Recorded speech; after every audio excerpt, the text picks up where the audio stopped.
So ஆக்சுவலா பார்த்தா கவர்மெண்ட்டே வந்து கபசுர குடிநீர், நிலவேம்பு கஷாயம் அதெல்லாம் குடுத்துட்டு தான் இருந்தாங்க அந்த டயத்துல. அப்ரூவ்டா தான் இருந்தது. ம். ஸோ அந்த மாரி ஆல்ரெடி நம்ம தமிழ்நாடு கவர்மெண்ட்டால அப்ரூவ் பண்ண மெடிசின்ஸ ஒரு அளவு முதல்ல குடுத்துருந்தாங்க. 30 எம்எல் அது மாரி எடுக்க சொல்லி. ஈவன் ஆஃபீஸஸ்லாம் கூட வச்சிருந்தாங்க அந்த கஷாயம்லாம். ஸோ அந்த மாரி இருக்கிற மெடிசின்ஸ் டெஃபினட்டா ஸ்டார்ட் பண்ணலாம். ஒண்ணும் ப்ராப்ளம் இல்ல. பட் அலோபதி மெடிசின்ஸ கடையில போய் அவங்களா வாங்கி சாப்பிடுறது அந்த அளவுக்கு வந்து it is not advisable. Okay. வேணா ஃபீவருக்குள்ள மெடிசின்ஸ் மட்டும் வேணா கட்டாயமா வந்து ரொம்ப அதிகமா ஃபீவரோ, ஹெட்டேக்கோ இருக்குன்னா எடுத்துட்டு அதுக்கப்புறமா ஒரு 1 டே இருக்கு. இல்ல மோர் தென் 100 டிகிரீஸ் ஃபீவர் இருக்கு.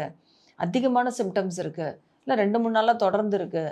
அப்டின்னா கட்டாயமா பார்த்துடுறது நல்லது. இந்த இணை நோய்கள் இருக்கு, இல்ல யாராவது ஹை ரிஸ்க் பீப்பிள்லாம் வந்து இம்மீடியட்டா செக் பண்ணிக்கிறது வந்து ஓகே. நல்லது. ஓகே. டாக்டர கன்சல்ட் பண்ணி தான் ம். டேப்லெட்ஸ் போடணும். அதுக்கு போடுறது. முன்னாடியே போடக்கூடாது. கட்டாயமா. அதே மாரி ஆல்ரெடி போடாம இருப்பாங்க சில பேர்லாம். சுகர் இருக்குன்னு தெரியும். பட் ம். போடாம இருப்பாங்க. இர்ரெகுலரா போடுவாங்க. ஓகே. ஸோ அந்த மாரிலாம் இருக்காங்கன்னா, கொஞ்சம் கரெக்ட்டா இப்ப மெடிசின்ஸ்லாம் எடுத்து அவங்களுடைய சுகர் லெவல்ஸ பெர்ஃபெக்ட் கண்ட்ரோல்ல வச்சுக்கிறது நல்லது.